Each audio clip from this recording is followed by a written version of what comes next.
మీ ఎలాంటి వ్యాపార ప్రకటనలకైనా వెంటనే మా ఛానల్ సంప్రదించండి. ప్రస్తుతం మనతో పాటు ప్రముఖ ఆధ్యాత్మికవేత్త, జ్యోతిష్య వాస్తు పండితులు, లలితాదేవి ఉపాసకులు బ్రహ్మశ్రీ నానాజీ పట్నాయక్ గారు ఉన్నారు. గురువుగారితో మాట్లాడేద్దాం. నమస్కారం గురుగారు. శ్రీమాత్రే నమః. గురుగారు, జనవరి మాసంలో విశేషంగా సింహరాశి వారికి ఎటువంటి అదృష్టాన్ని ఈ మాసం తీసుకురాబోతుంది? సంవత్సరంలో మొదటి మాసం ఎలా ఉండబోతుంది? ఎటువంటి జాగ్రత్తలు తీసుకోవాలి వీళ్ళందరూ కూడా? వీరికి లగ్నకేతు అండి, సప్తమ రాహు, అష్టమ శని నడుస్తుంది. పంచమంలో అధిక గ్రహాలతో ఈ మాసం ప్రారంభం అవుతుంది. మరియు అదేవిధంగా వీళ్ళకి 6లోకి వెళ్తున్నాయి. సెకండ్ హాఫ్ అంటే సెకండ్ వారం దాటిన తర్వాత థర్డ్ అండ్ ఫోర్త్ వీక్లో 6లో అధిక గ్రహాలు ఉంటాయి. లాభంలో గురువు. అయితే ఇక్కడ ఏంటంటే ఎప్పుడైనా లగ్నంలో కేతు సంచరించేటప్పుడు సాధారణంగా సింహం వారంటే కొంచెం లాయల్టీ, డిగ్నిఫైడ్గా ఉండాలి అనే లక్షణాలు అధికంగా ఉంటాయి. కోపం కాదు అక్కడ. దాంతోపాటు ఇప్పుడు వీళ్ళకి ఎప్పుడైతే కేతువు యొక్క సంచారం జరుగుతుందో, గ్రహాలన్నీ పంచమంలోకి చేరుకుంటున్నాయో, ఈ యొక్క రాశి వారికి ఎటువంటి ఫలితాలు జరగనున్నాయి, ఏ విషయాల పట్ల జాగ్రత్త వహించాలనేటువంటి అంశాలు చెప్తుంది. నేనైనప్పటికీ కూడా చెప్పిస్తుంది సాక్షాత్ లలిత అమ్మవారికి భావిస్తూ. ప్రధానంగా ఇది ఒక ఆధ్యాత్మిక యోగాన్ని యాక్టివ్ చేస్తుంది చెప్పాలంటే. సో అది. అండ్ అలాగే రకరకాల బిజినెస్ ఆలోచనలు ఇప్పిస్తూ ఉంటుంది. 2వ అధిపతి బుధుడై అధిక గ్రహాలతో ఉన్నాడు ఫస్ట్ 2 వీక్స్ అంతా కూడా. అదేవిధంగా మొదటి 2 వారాలు కొత్త వాళ్ళు పరిచయాలు ఏర్పడడం, కొత్త ఐడియాలజీతో ఏదైనా కొత్తగా ప్రారంభించడం, ఉపాసనా మార్గం. ఇప్పుడు కొంతమంది చూడండి, కొన్ని దేవతా సంబంధించినవి రకరకాల మార్గాల్లో ఉంటాయి. ఆ మార్గాల్లో చేసే మంత్ర సాధన సంబంధించినటువంటి విషయాల్లో చాలా అనుకూలంగా ఉంటుంది చెప్పాలంటే. కాకపోతే 2 వీక్స్ దాటిన తర్వాత మాత్రం వీళ్ళకి ఎలా ఉంటుందంటే కొంచెం కాంపిటేటర్స్ పెరుగుతారు. కొన్ని విషయాల్లో ధైర్యంగా, కొన్ని గొడవలకు కూడా, ఘర్షణ కూడా దారితీస్తూ ఉంటుంది ఫస్ట్ అండ్ సెకండ్ వీక్ దాటిన తర్వాత. అలాగే ఇక్కడ ఏంటంటే ఇంటీరియర్ డిజైనింగ్, క్రియేటివ్ రిలేటెడ్ రంగాల్లో ఉండేటువంటి వారికి చక్కటి అనుకూలమైనటువంటి వాతావరణం జరగనుంది. అందులో ఎటువంటి సందేహం లేదు, గుర్తుపెట్టుకోండి.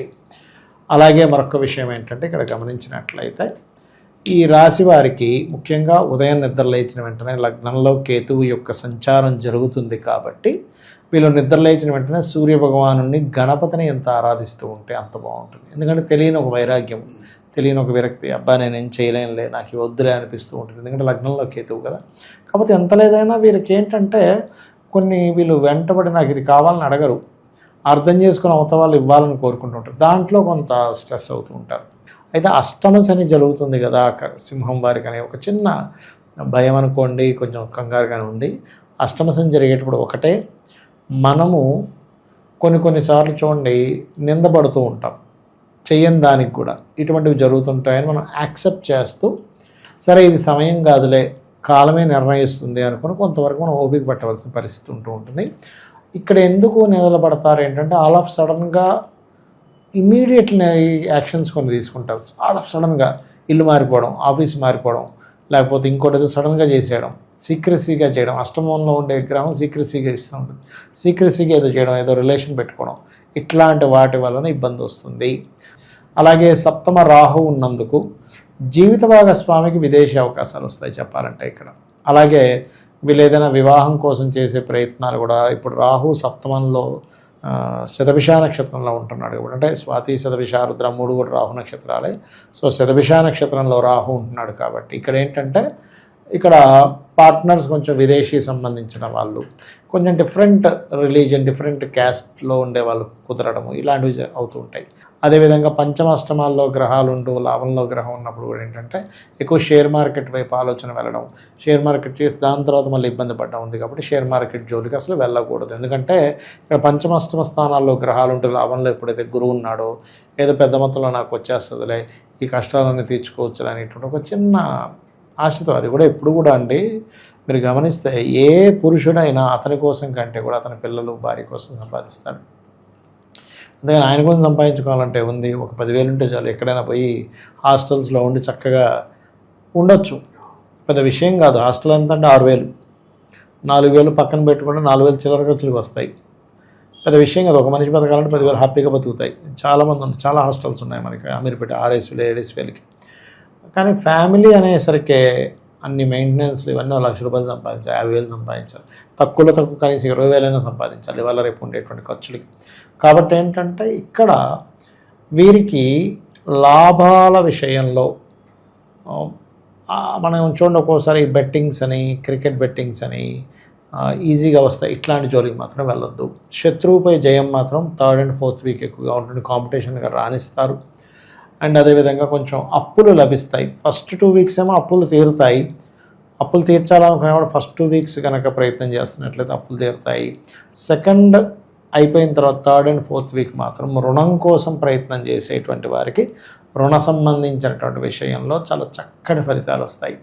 అయితే వీరు ఎక్కువగా నిద్రలేచిన వెంటనే గణపతిని ఎలా ఆరాధిస్తామో దక్షిణామూర్తి యొక్క ఆరాధన చేసినట్లయితే మరింత బాగుంటుంది వీరికి. కాకపోతే ఇక్కడ ఏంటంటే సప్తమంలో రాహు 3-4 వారాల్లో ఎప్పుడైతే ఈ 4 గ్రహాలు 6వ స్థానంలోకి వస్తున్నాయో కొంచెం జీవిత భాగస్వామితో తెలియని ఎడబాటు, వాళ్ళు దూరంగా వెళ్ళడం కానీ ఇట్లాంటివి కూడా జరుగుతాయి వీరికి. ప్రాపర్టీస్ పరంగా మోసపోయిన వాళ్ళు కావచ్చు, బాధితులు ఎవరైనా ఉంటారు, పోలీస్ స్టేషన్ చుట్టూ తిరుగుతూ ఉంటారు, వాళ్ళకి ఏమైనా ఉపశమనం లభించే అవకాశం ఉందా? కొంత ఉపశమనం ఉంటుందండి. లోన్ మూలంగా లోన్ తీసుకొని ప్రాపర్టీస్ కొనుక్కుంటారు. ప్రాపర్టీస్ లేదని ఇంటీరియర్ అందంగా తయారు చేసుకోవాలనేది కూడా ఉంటుంది. కొంత గొడవలు కూడా ఉంటాయి. కొంత ఉపశమనం అయితే ఉంటుంది, ఉండదని ఏం కాదు. ప్రస్తుతం ఉన్న గ్రహస్థితి బట్టి ఎటువంటి పరిహారాలు బాగుంటాయి అంటారు గురుగారు? వీళ్ళకి ఎక్కువగా అయితే దత్తాత్రేయుడిని చేసుకోవాలి. లగ్నంలో కేతు సంచారం జరుగుతుంది కాబట్టి ఒక్కొక్కసారి ఏమవుతుందంటే Ketu is a magical planet యాక్టివ్గా ఉన్నప్పుడు ఏమవుతుందంటే చిత్ర విచిత్రంగా చేసే పనుల వల్ల పేరు వస్తుంది. ఎంతో ప్లానెట్గా చేసే పనుల వల్ల ఏమో ఇబ్బంది పడుతూ ఉంటాం. ఇది మెయిన్గా చూసుకోవాలి. గురుగారు, ఈ ఓవరాల్ 2026లో గ్రహస్థితి కాస్త ఇబ్బందికరంగా ఉంది అని అంటున్నారు. మరి ఎటువంటి పరిణామాలు జరగబోతున్నాయి అంటారు ఓవరాల్గా? యాక్చువల్గా 2025 నవంబర్ ఎండింగ్ డిసెంబర్ నుంచే ప్రారంభమైందండి గ్రహస్థితి. దీనివల్ల ఏంటంటే ఫస్ట్ ఆఫ్ ఆల్ మనకి ఎయిడ్స్ ప్రబలుతుంది బాగా. హెచ్ఐవి అనేది పెరిగిపోద్ది, బాగా విపరీతంగా పెరుగుతుంది. అది కొంచెం జాగ్రత్తగా ఉండాలి. స్త్రీ పురుషులు సాంగత్యం కలిసేటప్పుడు అది జాగ్రత్తలు తీసుకోవాలి, తప్పదు. అలాగే రెండవది ఏంటంటే గాలి ద్వారా వచ్చేటువంటి కొన్ని ఇన్ఫెక్షన్స్ రెస్పిటరీ సిస్టమ్ మీద, ఊపిరితిత్తుల మీద ప్రభావం చూపించనుంది. సడన్గా గాలివాన ఎక్కువ అవ్వడం, కొన్ని మత కల్లోహాలు ఏర్పడడం, ఒకరి మీద ఒకరు కేసులు పెట్టడం, సినిమా మూలంగా కేసులు ఏర్పడడం. ఇప్పుడు మనకి ఈ అఖండ కూడా రిలీజ్ అవ్వబోతుంది కాబట్టి అఖండ మూవీ మూలంగా కూడా కొన్ని ఏదైనా కేసెస్ ఏర్పడడం, గొడవలు ఏర్పడడం, కొన్ని ఆటంకాలు ఏర్పడడం ఇట్లాంటివి జరగనున్నాయి. అంటే ఏం లేదు, ఒక మతం వాళ్ళు వ్యతిరేకించడం, అంటే ఇంత వీళ్ళ సనాతన ధర్మాన్ని ఇంత గొప్పగా చూపించేస్తున్నారు కుళ్ళు బుద్ధితో ఎవడో ఏదో ఇచ్చేయడం, అట్లాంటివి కూడా ఉంటుంటాయి. అది పర్టికులర్గా. అలాగే మరొక విషయం ఏంటంటే ఇక్కడ కొంచెం గాసిప్స్, అంటే మనం ఏ తప్పు చేయకపోయినా, ఎందుకంటే మిథున రాశిలోకి వస్తున్న గురువు కదా, అక్కడ వక్రించిన గురువు కదా, వక్రించిన గురువు వక్ర సంబంధించిన ఫలితాలు ఇస్తూ ఉంటాడు. అది కాకుండా గురువు రాశుల్లో ఉండే ఈ 2 గ్రహాలు కూడా ఏం చేస్తుంటాయంటే అక్కడ మనం ఏమీ అనకపోయినా అన్నాడనే ఒక మాట రావడం, తద్వారా అనవసరమైన ఘర్షణలు, అనవసరమైన గాసిప్స్, అనవసరమైనవి. అందుకని ఏంటంటే వీలైనంత మట్టుకు రాజకీయ నాయకులు కానివ్వండి, సినిమా ఫీల్డ్కి వాళ్ళు కానివ్వండి, సమాజంలో ఒక పేరు ప్రఖ్యాతులు ఉన్న వారు కానివ్వండి, ఒక మాట మాట్లాడేటప్పుడు 1కి 4 సార్లు చూసి ఆచితూచి అడుగు వేయాలి. అదేవిధంగా సరిహద్దుల్లో ఈ జల ప్రాంతాలకి, సముద్ర ప్రాంతాలకు దగ్గరగా ఉండేటువంటి వారు, కొంచెం మంచుకొండల ప్రాంతాల్లో లాభాలు పొందేటువంటి ప్రదేశంలో ఉండేటువంటి వారు కాస్త జాగ్రత్తగా ఉండాలి. ఏ దేశం మీద ఇంకో దేశం మీద ఎప్పుడైనా ఏదైనా విమాన సంబంధంగా అటాక్ చేయవచ్చు. ఇది ప్రధానంగా గుర్తుపెట్టుకోవాలి. అయితే ఇది జూన్ వరకు ఈ వాయు సంబంధంగా వచ్చే ఇబ్బందులు ఉంటాయి. జూన్ తర్వాత నుంచి జల సంబంధమైన ఇబ్బందులు ఇస్తూ ఉంటుంది. అయితే ఇక్కడ మనం ఎప్పుడైనా బయటికి వెళ్ళేటప్పుడు మనకి ఎటువంటి ఇబ్బంది కలగకుండా ఉండాలి. సామాన్యం మానవుడు కనుకుంటే వాళ్ళ ఇష్టదైవాన్ని తలుచుకొని వెళ్ళడం చాలా మంచిది, గుర్తుపెట్టుకోండి. అలాగే మరొక విషయం ఏంటంటే చండీ పారాయణం, గోసేవ చేయడం, వీలైనంత మటుకు దగ్గరలో ఉండే ఆంజనేయ స్వామి కానీ, దుర్గాదేవి కానీ అమ్మవారి ఆలయాలకు వెళ్ళడం వల్ల ఎవరికి వారు రక్షింపబడతారు. అమ్మవారి అనుగ్రహంతో రక్షింపబడాలనే మనస్ఫూర్తిగా కోరుకుంటాం. ఓవరాల్గా ఈ మాసం సింహరాశి వారికి ఏ విధంగా ఉంటుంది, ఎటువంటి జాగ్రత్తలు తీసుకోవాలి, చాలా బాగా వివరించారు. ధన్యవాదాలు. శ్రీమాత్రే నమః.